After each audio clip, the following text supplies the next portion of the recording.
내용을 중심으로 발표해 주시겠습니다.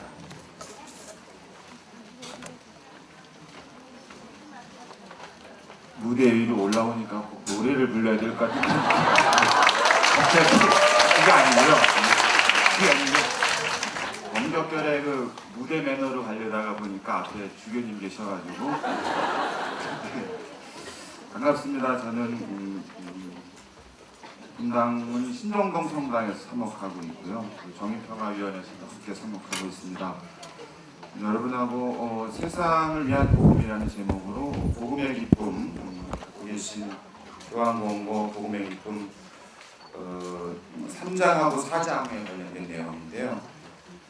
우선 교황 권고라는 이 타이틀도 조금 사실은 사도 권고하는 게 좀 적절하지 않을까 싶고요. 왜냐하면 이제 이 권고를 읽으면서 이제 우리 신약 성경의 네 복음 말고 나머지 사도행전과 요한복시록을 뺀 나머지는 사도들이 공동체의 모든 구성원에게 복음을 선포하면서 공동체를 어떻게 갖고 갔으면 좋겠는가라는 바람을 담은 권고의 형식을 갖고 있잖아요. 근데 권고긴 한데 권고라고 하니까 우리말의 권고는 들어도 그만 안 들어도 그만 그런 거잖아요.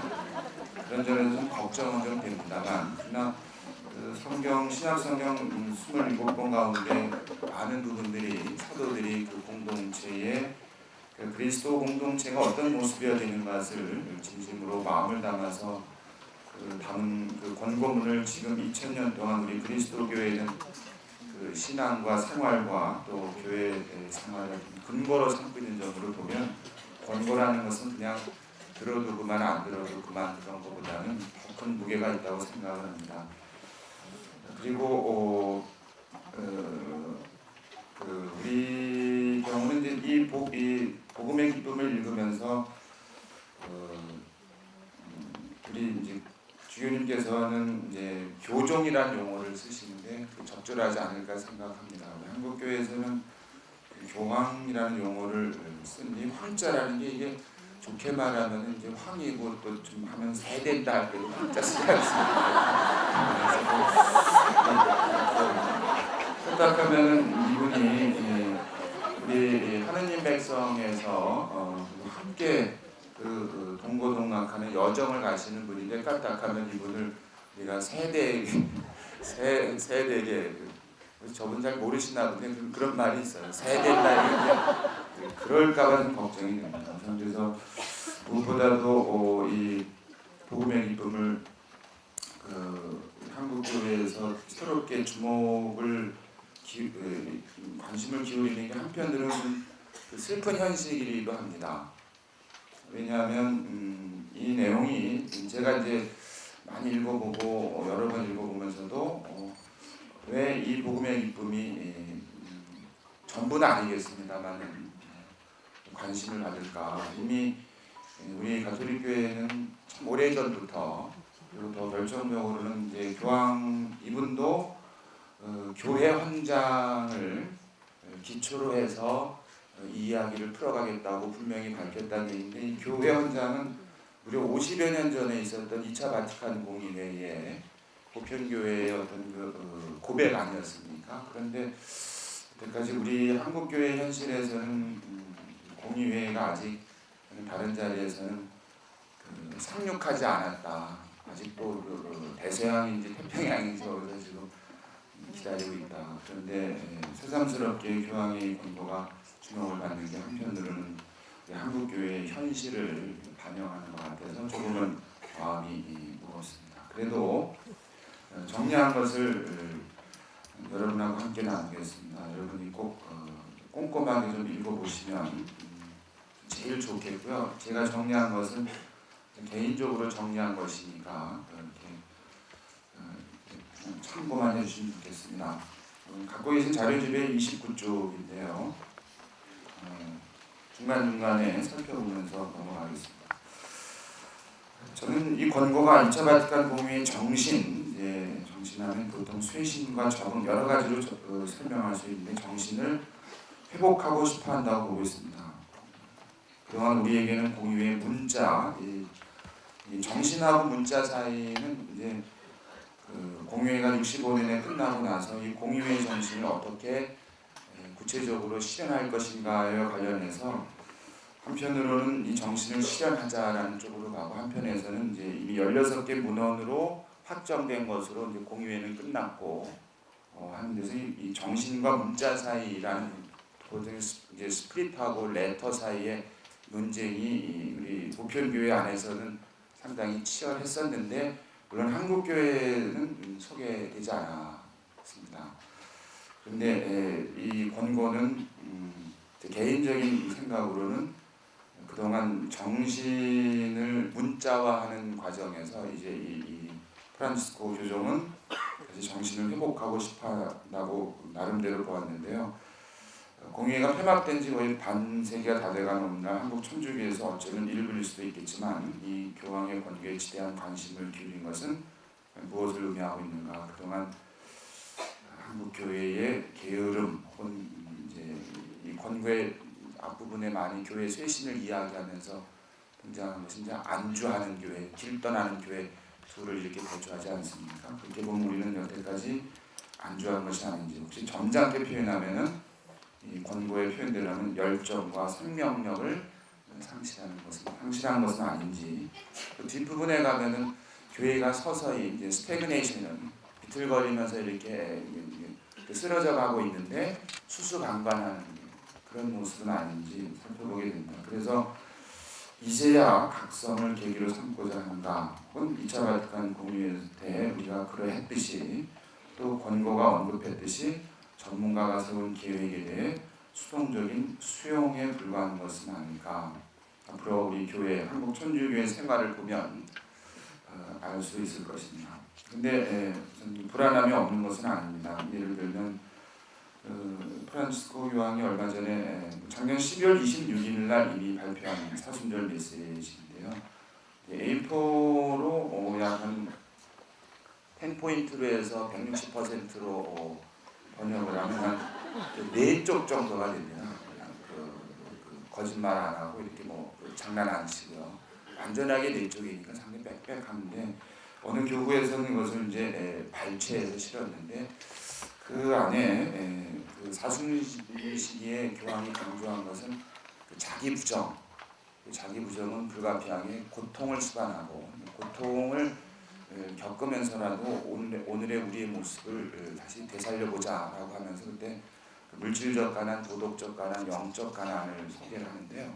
그런데 상당히 많은 분, 한쪽에 약 한 3분의 2쪽에 해당되는 것이 이제 물질적 가난에 대한 이야기고 가난에 대한 원인을 구조적인 데서 찾고 거기에 대해서 교회가 또 그리스도인이 사회 구조적인 어떤 그 개선을 나가는데 부르심을 받고 있다. 이런 점잖게 번역하면 그렇지만 이제 그 담화문을 내신 분 입장에서는 이제 호소 같은 것이죠. 그런 내용이 상당히 읽는 독자로 하여금 많은 것을 성찰하게 하는데 그 주보의 요약된 내용은 아주 그런 뭐랄까 구체적이고 현실적인 언급에 대해서는 이제 불편해하는 분들이 많으니까 그냥 좀 일반적이고 추상적인 그런 내용으로 발췌해가지고 소개했습니다. 한국 천주교회에서 그 교황의 사순 담화를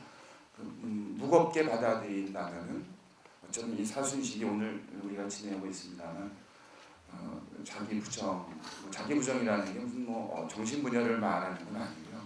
지금 제가 읽은 맥락으로는 이 복음의 기쁨하고 맥을 같이 하면 지금 있는 자리에서 안주하지 말고 용감하게 길을 나서는데 그 물질적 빈곤을 가져오는 구조적 요소들을 개선하기 위해서 그리스도인들이 앞장서자 이런 호소로 해석을 해볼 수 있었습니다.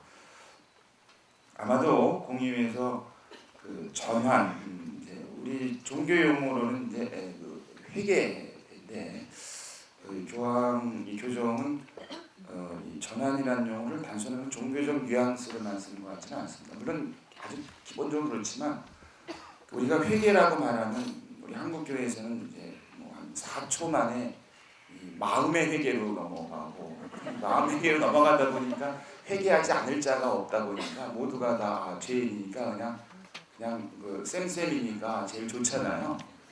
근데 교황은 오히려 그 컨버전이라는 영어 사용을 하는데 이분이 다른 자리라든가 또 이런 데 보면은 특히 이 복음의 기쁨 보면 정말 전 표현을 하자면 머리끝부터 발끝까지 탈탈 털어서 새로운 길로 나가자 할 때까지 그렇게 보는데요.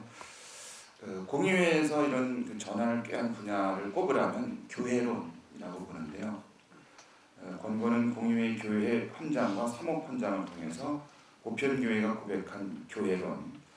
이제 교회 헌장 1장에 이제 우리 공의회는 이제 교회의 본질과 사명에 대해서 앞으로 이야기를 하겠다고 넘어가는데 그 내용을 보면은 미리 앞서서 말씀드린 이제 당연히 권고는 교회의 정체성, 과연 교회란 무엇인가. 근데 이제 앞에서 이미 다루셨겠지만 이제 하느님 백성, 물론 이제 교회의 신비를 1장으로 다루고 2장에서는 하느님 백성을 다루고 3장에서는 이제 교계의 제도, 특히 주교직을 다루죠. 그리고 이제 뒤에 이제 강론과 관련된 부분이기도 한데요. 이 교계의 제도의 가장 첫 번째 직무, 그다음에 다른 그 교령, 그 사제의 직무와 생활에 관한 교령에서 제1의 그러니까 첫 번째 직무, 번역은 그렇게 되지만 으뜸이 되는 가장 중요한 직무는 하느님 말씀의 교육자, 복음 선포가 되는 것이겠죠. 근데 이제 저는 이제 이런 점에서 교황이 이 복음의 기쁨의 내용이 그런 공의회의 그 정신을 회복하고 싶어 한다라고 나름대로 해석을 했습니다. 그리고 공의회도 그랬는데요. 이 공의회는 16개 문헌인데 상호, 문헌별로 우리 자신을 얘기하고 세상 안의 교회가 과연 무엇을, 그러니까 우리를 향한 성찰, 교회의 세상 안의 역할에 대한 성찰. 그래서 그걸 소위 말하는 이제 안으로의 교회 성찰, 교회 바깥으로 교회 성찰, 이런 두 가지 양방향을 갖는다고 이제 어떤 분들은 말씀하시는데, 문헌과 문헌 사이, 예를 들어서 교회 헌장은 교회를 향한, 현대 세계에서의 교회 사목 헌장은 세상을 향한, 방향이 안으로 밖으로잖아요. 교회 헌장 안에서도 하느님 백성의 순례하는, 하느님을 향해 순례하는 백성, 그리고 이 백성은 자체로 목적이 아니라 인류의 빛으로서 인류를 하느님과 결합시키고 인류를 일치시키는 표지이자 도구로서의 하느님 백성, 이런 식으로 그러니까 이제 안으로 밖으로 이렇게 종합적인 어떤 통찰을 전개하고 있는데요. 이 권고도 1장부터 5장까지 그와 같은 내용 서로 이렇게 구조적으로 이렇게 조화를 이루고 있다, 이렇게 생각을 했습니다. 예, 권고의 교회론과 복음화 사명. 저는 이제 일부러 교황의 교회론을 이렇게 쓰지 않은 배경은요. 이분이 물론 이제 문헌의 형식상 이제 위, 우리 할 때는 이제 점잖게 이제 그걸 우리들 그냥 이렇게만 해석할 수도 있지만 이제 어떤 뭐랄까 이렇게 사실은 당신.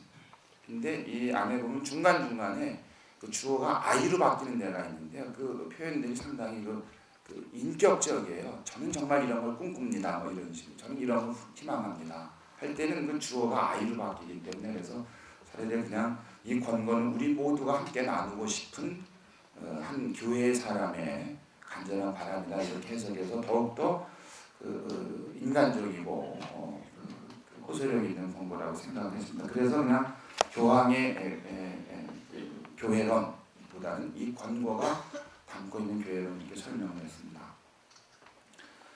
제가 편의상 제 나름대로 번호를 매긴 이유는 여러분 읽기 좋으라고 한 거니까 읽어보시고요. 우선 교회론의 본질은 2차 바티칸 공의회에 제가 밑줄을 쳤는데요. 역사 안에서 하느님을 향한 순례의 백성, 복음을 실하는 백성으로 존재한다. 첫 번째는 이제 교회 현장의 첫 번째는 교회의 신비입니다. 신비인데, 신비는 성국, 요약하면 너무나 뻔한 얘기 같지만 성부께서 계획하셨고 참도 깨끗하고 성자께서 세우셨고 성령께서 이끌어가는 교회. 그러니까 교회의 주인이 누구냐 할 때 바로 하느님이시다.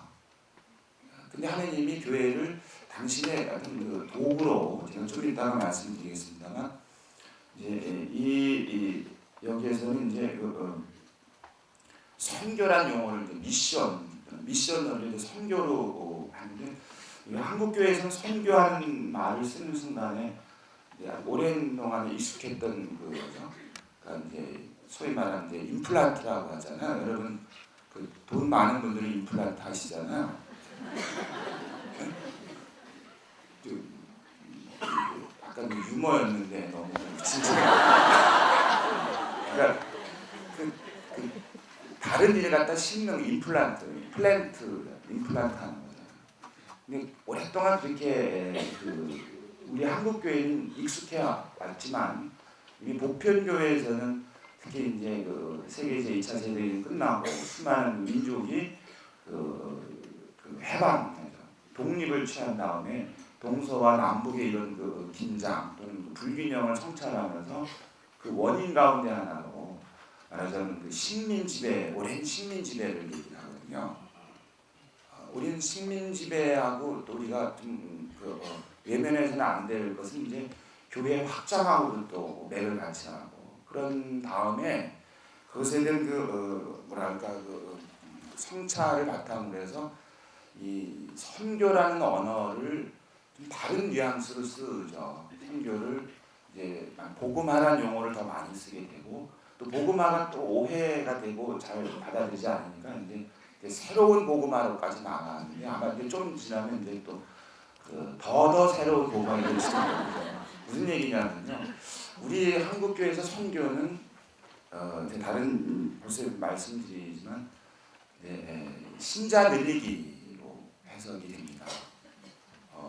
물론 그것이 부정할 수는 없습니다. 앞에 교황의 권고가 누구에 대해서 말하는가 할 때 기존의 신자, 그다음에 쉬는 신자, 그다음에 신자가 아닌 사람을 향해서 말한다, 이렇게 밝혔기 때문에 신자가 아닌 것, 말하는 캐리그마, 복음 선포에 아직 소식을 듣지 못한 사람들에게 하느님은 사랑이시고 그분의 인류에 대한 사랑은 아들을 보내셨고 그 아들의 죽음과 부활이 구원을 가져다 주셨으므로 하는, 이것을 누군가에 알리는 건 분명히 필요한데, 그것을 어떻게 문화적으로, 이제 이 권고는 많이 얘기하는 게 문화를 많이 말하잖아요.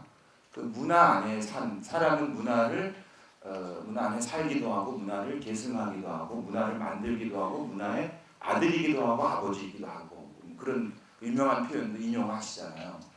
그러니까 문화 안에 저는 이제 복음화라고 얘기할 때 그리스도교적 가치관, 하느님의 정신, 또 예수님의 어떤 그 가치관, 삶의 어떤 개인으로서뿐만 아니라 공동체를 어떻게 꾸려가야, 가끔 우리가 매일 바치는 기도 가운데 하느님의 이름이 드러나는 길, 하느님의 나라가 세워지는 길, 하느님의 뜻이 실현되는 길, 그런 걸 우리는 이제 선교라고도 이해를 하게 되고, 복음화라고도 말을 하게 되고, 새로운 복음화라고 이야기해야 되는데, 우리는 선교라는 이야기를 하게 되면 복음화율로 바뀌어버립니다. 그 지역 주민이 몇 명이고 그 가운데 몇 명이 신자냐 해서 이 복음화라는 질적인 가치를 율이라는 양적인 가치로 활용하는 데 굉장히 익숙하죠. 그래서 이제 저는 신정동에서 사목합니다만은 서울교구의 복음화율을 까먹는데 아주 지대한 공을 하는데요.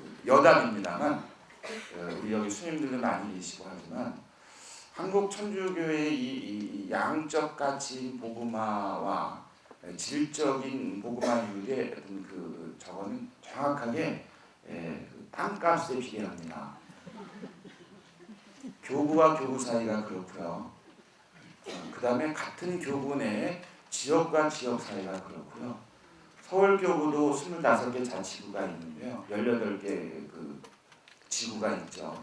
지구와 지구 사이가 그렇습니다. 여기서 말하는 지구는 이제 지구를 지켜라 할 때는 우주 지역의 그런 18개 지역을 서울이 나누는데, 각 지역별 복음화율은 그 지역의 지가하고 비례합니다. 같은 지구 내의 본당과 본당의 그 신자 비율, 지역 주민들의 신자 비율도 땅값에 비례합니다.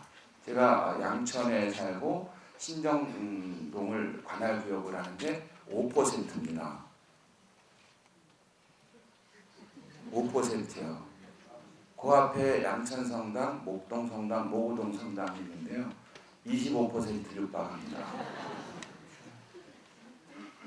그게 이제 우리 한국교회가 이 선교가 가지고 있는 양적 개념이 어떤 모습으로 드러나는가 하면서, 그런데 좀 생각을 해보게 됩니다. 이 교회는 분명히 성부께서 계획하시고 성자께서 세우시고 성령이 이끄시는 거고, 그것이 하느님 백성이고, 그래서 이 배경에는 교회를 어떤 그 지상의 어떤 그 탄탄하고 안정한 제도 혹은 조직이라고 이해하려는 관점, 양적인 관점으로 이해하는 관점하고 공의회의 교회 현장의 관점은 전환을 이루는 것이다. 그래서 실제로 3장에 가서 이 교계 제도를 얘기하면서도 가장 중요한 것은 하느님 백성의 봉사의 직무로 이렇게 얘기를 하죠. 이 권고는 바로 이 하느님 백성을 이야기하면서 이 3장을 시작을 하고요. 그런데 이 하느님 백성이 자체를 위해서 존재하는 게 아니다. 그것도 시사하는 바는 굉장히 크다고 봅니다. 번호로 3번인데요. 모든 일을 위한 하느님 백성, 모든 일을 위한. 그리고 실제로 이게 교회 현장에 가면은 하느님 백성을 이야기할 때 아주 한국 교회에서는 너무나 생소한 얘기지만, 누가 그럼 하느님 백성이냐 얘기할 때 첫째로 가톨릭이라고 하고요. 우리죠. 그다음에 이 공의회에서는 프로테스탄트란 용어를 쓰지 않습니다. 비가톨릭 그리스도인이라고 합니다. 그리고 이슬람 이제 여기 뒤에 대화를 얘기하면서 이제 종교 간의 대화를, 사회적 대화를 얘기하면서 그것이 평화를 이루는 길이라고 강조하는 대목은 아무래도 폭력과 관련된, 무력과 관련된 배경으로 봅니다만, 이 하느님 백성 안에는 한 분 하느님을 고백하는 이슬람하고 유다는 명시합니다. 이 공의회에서는.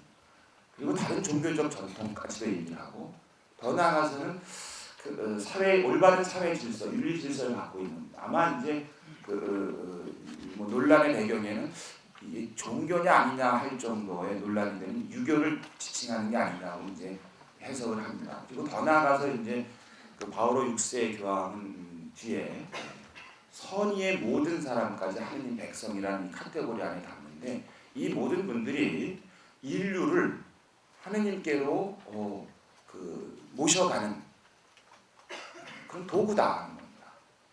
그런 의미에서 이 교회는 교회 자신을 위해서 존재하는 게 아니다. 표지이고 도구다. 사인이면서 인스트루먼트다.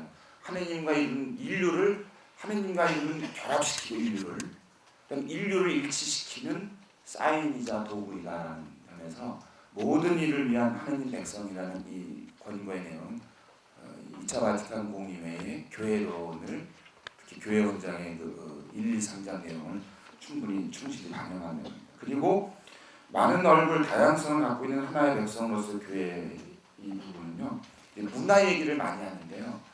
우리 토착화라는 말을 요새 거의 안 하잖아요.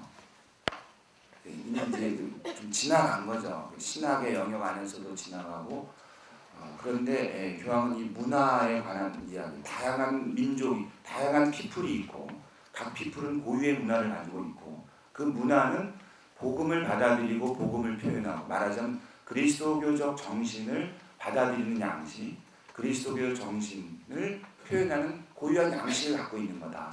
그러니까 그것을 억누르거나 어떤 단일, 좀 이 부분에서는 노골적으로, 그러니까 역사의 한 부분을 차지했던 유러피안의 그것을 복음을 아직 받아들이지 않은 곳에 얹으려고 해서 강요할 수는 없다. 막 임플란트만 안 된다 이런. 그런 용어를 이제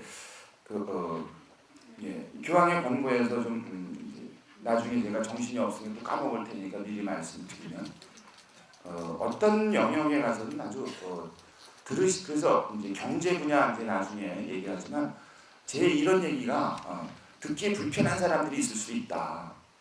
대놓고 그러세요. 그래요. 참 점잖지가 않은 거죠. 그런 말 하지 말아야 되잖아요.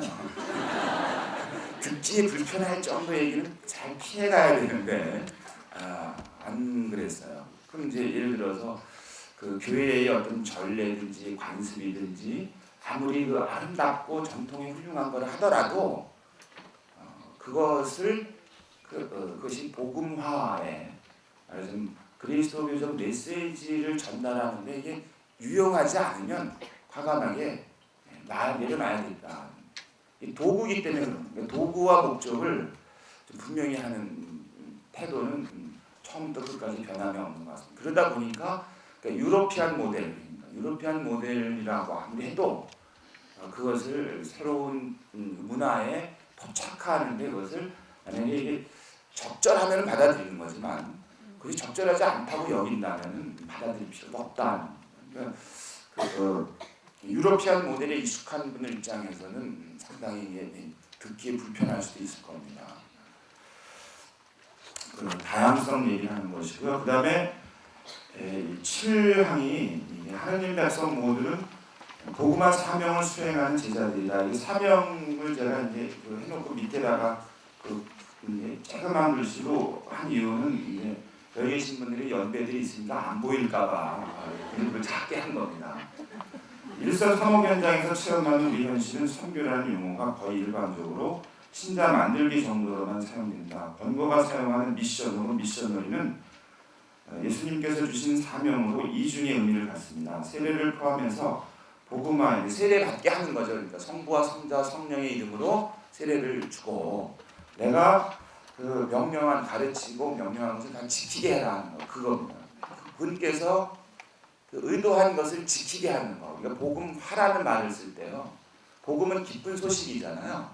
화자는 될 화잖아요. 물론 화가자 할 때 화가 아니고. 그러니까 기쁜 소식이 되게 하라는 거예요. 그냥 이 기쁜 소식을 들었다가 아니라. 그러니까 우리가 여기서 이제 보면 저는 이제 영어 우리 번역하고 영어판을 많이 비교해봤는데 그 프리칭이라는 용어를 많이 쓰는데요. 그 티칭하고 다르잖아요.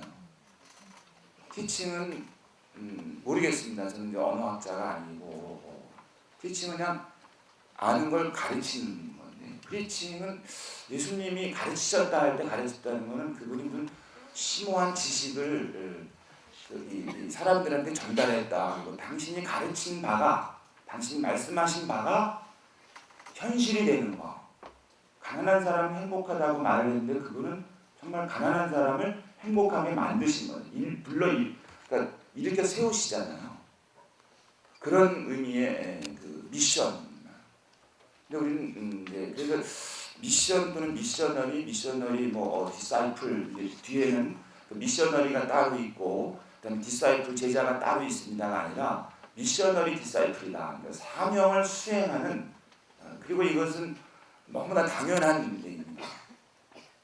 교회가 하느님 백성이 그 자체로 목적이 아니라 하느님을 향해 순례하는 여정이 중에 있고 그런데 이 하느님 백성을 하느님은 선택해서 불렀는데 그 이유가 있다는 거죠. 온 인류를 함께 끌고 빛이 돼서 표지가 돼서 같이 가게 하도록 거기서 그냥 가만 내버려 둔 게 아니라 성령을 함께 우리가 가도록 한다. 그러니까 당연히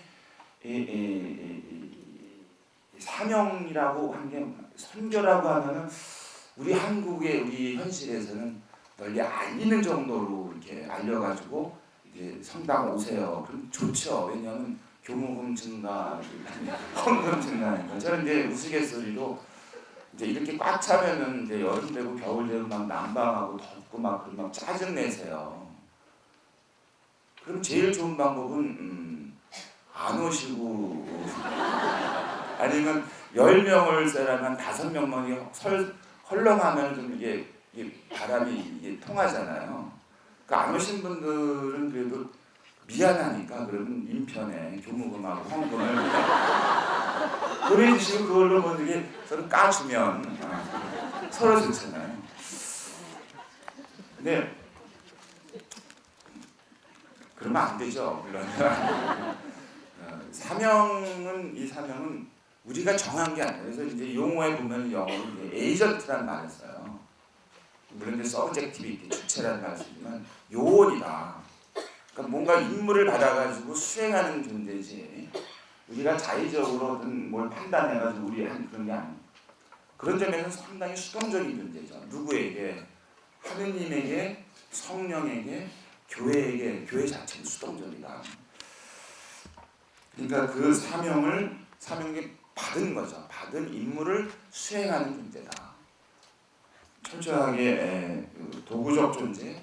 그리고 실제로 그런 점에서는 뒤에 그 사제 강론을 얘기하면서도 그 강론을 신부가 말하는 게 아니라 하느님하고 그 하느님 백성 회중이 대화를 하는 건데 거기에 이제 프리처 강론하는 사람의 말을 통해서 하게 되니까 이 말은 강론하는 사람도 얼마나 이게 중요하냐, 듣는 사람도 얼마나 중요하냐 하고 뒤에 가서 그 자료를 얘기할 때 강론을 준비하지 않는 사람은 받은 은사에 대해서 무책임하고 게으른 사람이다. 꼭 이렇게 얘기해요. 그리고 더 나아가서는 그 좋은 강론을 만들기 위해서 사제와 부제와 그 교우들이 강론 자료를 웬 이 자료는 하느님하고 백성의 대화를 잘 하도록 도와주는 거니까 그래서 사제와 부제와 교우들이 한 자리에 모여서 강론 자료를 가지고 그 연구하는 게 그 모습이 얼마나 아름다운가 하고 느낌표 이렇게 해놨어요. 그 이유는 간단합니다. 그 사명 때문에 그런 거죠. 하느님이 하느님 백성을 사랑해서 인류를 사랑해서 구원의 길로 이끌고자 하느님 백성을 선택했으므로 선택하고 거기에 사명을 맡겨서 미시오 파견을 했으므로 얼마나 막중한 사명이냐 이렇게 이 권고는 그 곳곳에 담아두고 있습니다. 그러면서 대중의 경건함과 전문가 대중 신심으로 번역을 하는데요. 맞습니다. 우리는 또 신심하면은 한국교회에서 신심하는 것은 몇 가지로 확 정해지는 게요.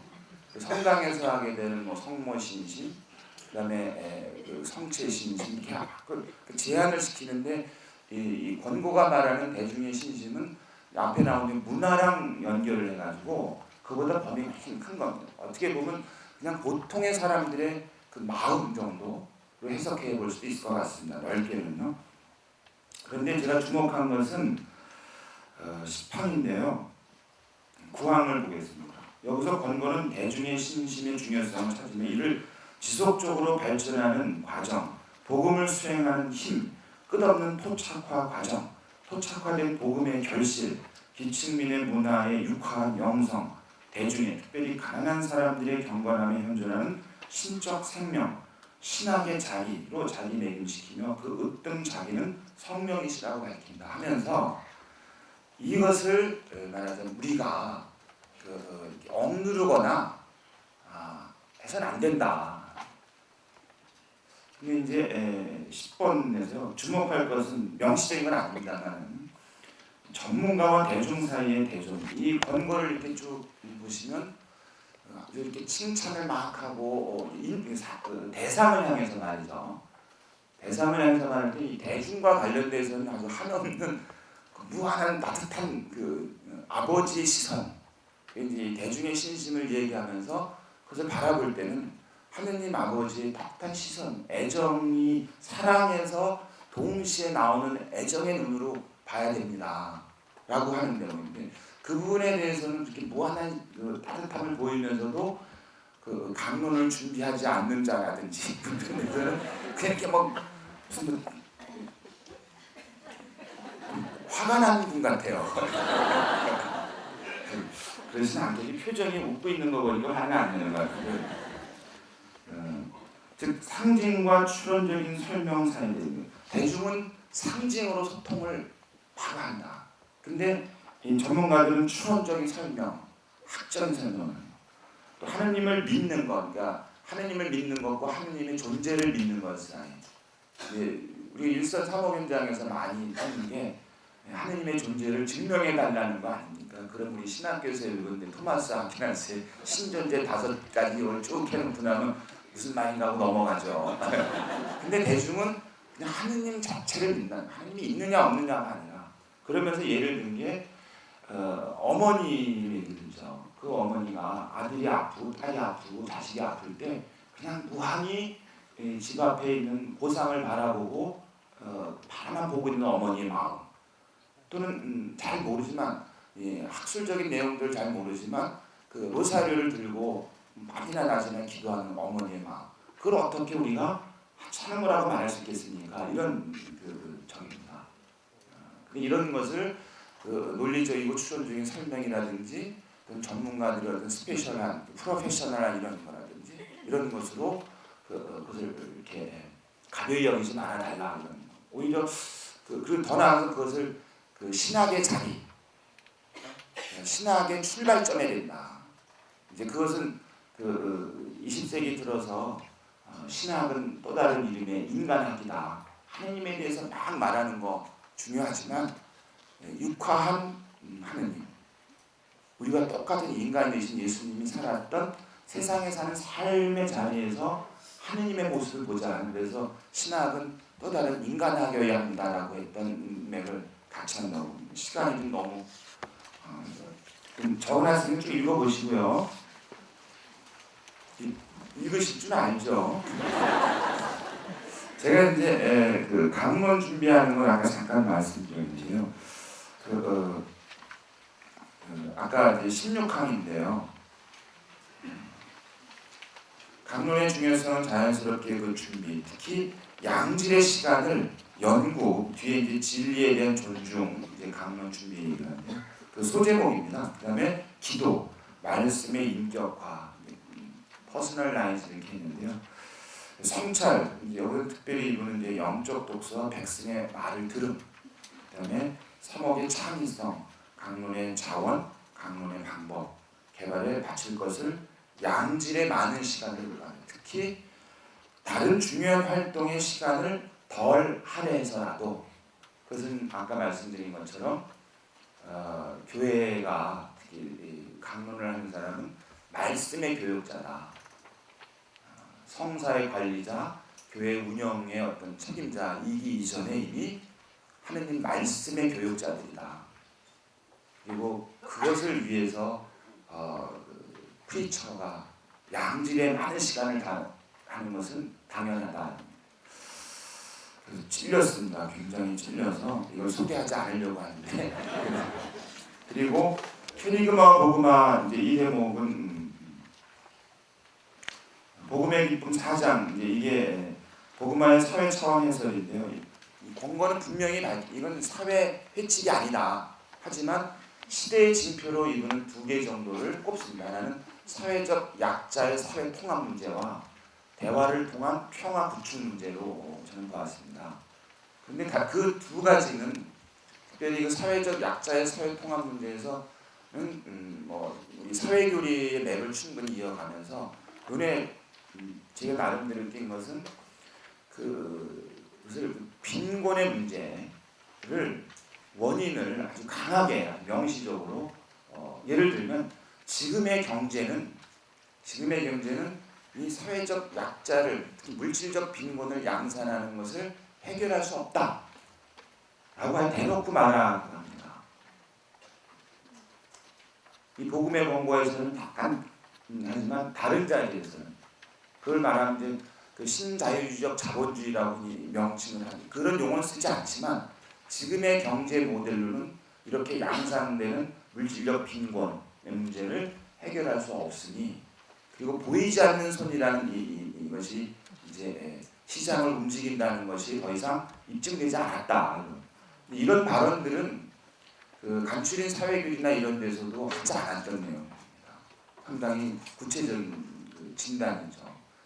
그래서 이제 뒤에 가서 이 이야기가 불편하게 들릴지 모른다. 실제로 이 복음의 권고가 나오고 그 요한 23세나 바오로 6세처럼 이 교정 프란치스코가 이게 사회주의자가 아니냐. 1963년에 그 요한 23세 교황이 이제 지상의 평화를 회칙을 놓고 발표한 다음에 이제 또 공유회가 끝난 다음에 보니까 사목헌장 같은데 경제 문제를 다루고 이런 얘기를 막 하면서부터 특히 그 전에 물론 이제 레오 교황 때부터 경제 문제에 관해서 교회는 일관된 모습을 이렇게 보였는데 그 교황님들이 이런 발언을 할 때 특히 미국 쪽에서 이제 월가를 중심으로 해서는 뭐 하얀 옷을 입은 커뮤니스트 뭐 이런 타이틀까지 붙이고 막 그래. 우리도 아마 조만간 이분의 이렇게 특히 이 복음의 기쁨에 그 복음화의 사회적 차원의 이 빈곤 문제, 그 불균형, 분배 문제, 분배가 제대로 되고 있지 않다는 거잖아요. 성장은 잘 되는데 그 문제를 이제 아마 경제 분야에 몸담고 있는 분들이 보시거나 정책 위반자들이 보면 이 책 이거 불온한데 이렇게 이 사람 누구야 또 이렇게 8월달에 오시면 어떻게 되려나 모르겠어요. 이거 내놓고 환영받기 쉽지 않습니다. 이분의 말씀들은 경제 정책 모델을 바꾸는데 우리 하느님 백성이 각자 자리에서 뭔가를 하긴 해야 되는데 그럼 경제 전문가 천주교 신자는 어떻게 하겠어요? 이거를 받아들이자니 것이기라고 말이죠. 그래서 이제 살짝 비켜가는 방법을 하겠죠. 이거는 이거고 이렇게요. 저는 이제 복음에 기쁘면서 눈에 띈 거는 말이죠. 여러분이 갖고 계신 거기에 두 번째 항에 파랑이네요. 파랑인데 네 개의 원리가 나옵니다. 이게 이 네 개의 원리를 이분은 복음화하고도 연결을 항상 시켜서 소개를 하고 있는데요. 이 부분에 관해서는 좀 이제 교회의 사회교리의 네 개의 원리가 인간 존엄함의 원리, 공동선의 원리, 보조성의 원리, 연결성의 원리 네 개가 기본 원리고, 그다음에 공동선의 원리에서는 재화의 보편 목적과 사용권, 가난한 인류의 우선적 선택이 나오고, 보조성의 원리에서는 책임과 참여 이런 원리들이 이제 사회교리 원리로 이제 구축이 되어 있는 거잖아요. 이건 어느 정치 현실, 경제 현실, 문화 현실, 사회 구조 문제 있을 때 이 네 개의 원리가 통합적으로 어떻게 잘 적용되느냐, 그리고 근본 가치로 진리, 자유, 정의, 사랑 이 네 개의 기본 가치가 사람들이 내린 결정에서 어떻게 수용되고 어떻게 배척받는가를 가지고 교회는 현실의 문제에 적극적으로 개입한다. 현재 대놓고 말하는 겁니다. 현실에 왜 끼냐 그러면 할 말도 없는데 그 세상에 살고 있으니까 낄 수밖에 없는 거죠. 그런데 이 네 가지 원리를 기본으로 해서 이 프란치스코 교정은 네 개의 원리를 하는데 이거 뭐냐면 한 시민이 된다는 것, 책임 있는 시민이 된다는 것, 그 시민이 이룬 한 민족 공동, 한 사회가 건강한 사회가 형성되는데 이런 네 가지 원리를 얘기할 수 있다. 첫째로 시간이 공간보다 위대하다. 과정을 얘기합니다. 끊임없이 완성을 향한 과정에 나서자. 공간은 점유하고 나면 배타적인 게 되니까, 또는 공간은 빨리 점유하려고 하니까 단기적 성과를 내려고 하니까 그것이 적절하지가 않다는 거예요. 시간이 공간보다 앞선다. 그 다음에 두 번째 원리로 제시하는 건 일치는 갈등보다 위대하다. 갈등은 긍정적으로 해석합니다. 다양성은 갈등을 전제하는 거죠. 그런데 일의 방법은 그냥 흡수해버리는 거, 이의 방법은 외면해버리는 거, 근데 3의 방법은 일치를 이루기 위한 더 높은 차원으로 나가는 걸 설명합니다. 그래야 한 시민이 된다는 책임지는 한 의미 있는 사회가, 민족, 피플이 형성된다는 것, 그런 것이 복음화에 중요하다는 겁니다. 세 번째 원리는 실제들, 리얼리티가 아이디어보다 낫다.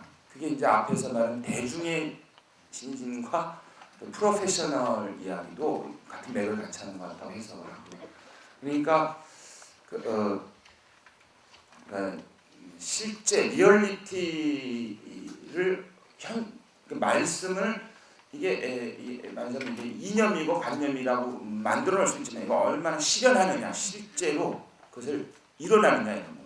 그 시민의 어떤 건강한 시민이 된다는 것, 한 공동체가 형성된다는 것도 실제적인 걸 얼마나 잘 일어나는.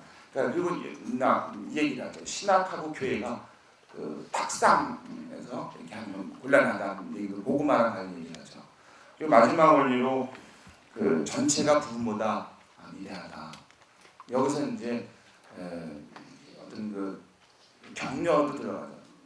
작은 일에서 일이 제대로 되지 않았다 그래서 낙심하지 말자 이런 것도 들어가고요. 이 네 가지 원리를 제가 이제 그 평소에 공부를 안 하니까 여기서 본 어디 가서 써먹을 때 참 좋겠는데 다른 데서 간추린 사회길이라든가 그런 교황의 여러 그 회칙이라는 데서는 안 보는 건데, 그리고 그런 내용들에서는 도드라지는 것은 인용이 별로 없는 걸로 봐서 이분이 혹시 이거 가지고 옛날에 논문 쓴 분이 아니라 이런 추측하고, 왜냐하면 요한 바울 2세께서도 그 철학을 공부하면서도 인간학을 전공하신 분이니까 그런 많이 합니다. 그랬습니다. 시간이 늦어서 죄송합니다. 끝내겠습니다. 덧붙이는 내용이요. 올라가겠습니다. 권고는 각 지역 교회의 성찰을 수없이 많이 이용합니다. 아시아 교회, 그다음에 아프리카 교회, 하다못해 지역의 필리핀 주교님들의 그 이야기, 그다음에 남미와 그다음에 카리브해 지역의 교회 이야기, 그런 그 지역 교회의 주교님들이 성찰한 내용을 아주 많이 다른 회칙이나 이런 거에 대해서 굉장히 많이 인용합니다. 그래서 아마 처음 앞에 부분에 교회의 쇄신을 얘기하면서 교황직의 또 얘기를 하고 보편교회 중앙조직의 얘기도 하면서 어쩌면은 그 지역교회가 그 교도권을 아직 법적으로까지 충분히 확립되지 진전을 이루지 못했습니다. 대목을 염두에 두면은 이분 이 회칙 이 권고 자체도 이분은 지역교회 주교님들이 갖고 있는 뜻, 그리고 실제로 이거는 그 주교대의원회가 했던 내용을 받아서 이제 하는 거니까, 그러니까 당신이 그 형제 주교님들이죠. 그분들하고 같이 해서 이거 하겠다는 뜻을 이 안에 담은 것이 아닌가, 문서 형식 안에서도.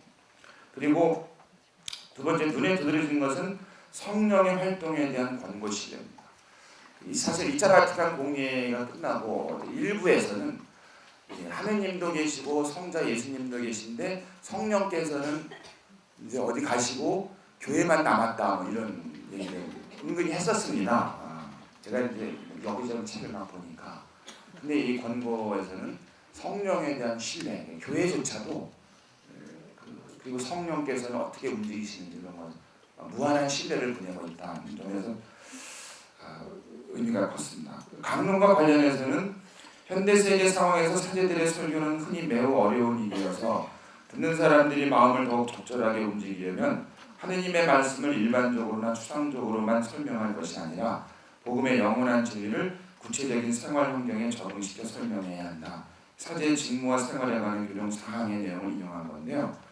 이 공예 가르침을 소개하고 싶습니다. 왜냐하면 권고는 복음의 영원한 진리와 구체적인 생활 환경에 적응시켜 설명하는 것 사이에 불가분성을 문헌의 제사장, 복음화의 사회적 차원에서 설명하고 있기 때문입니다. 그런데 우리의 경우 교우들의 구체적인 생활 환경, 경제, 정치, 사회, 문화, 법, 제도 따위에 대해 사제가 그것을 가지고 강론을 하면 쓸데없이 세상 일에 간섭한다, 혹은 듣기에 불편하다, 혹은 교회를 분열시킨다고 말하고 있습니다.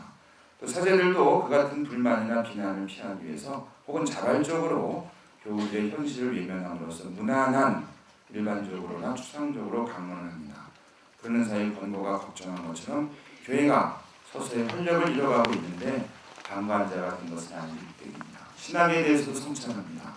권고는 교회도 신학도 복음화를 위해 존재하는 것이지 그 자체로 만족해서는 안 된다는 점을 권고합니다. 마지막으로 권고는 교회의 쇄신, 사목의 쇄신, 복음화 사명의 쇄신, 곧 거대한 전환을, 그것도 더 이상 미룰 수 없는 전환을 열망합니다.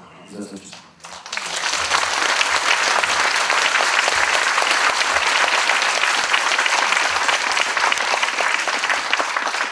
네, 다시 한번 박동훈 님의 큰 박수 부탁드리겠습니다.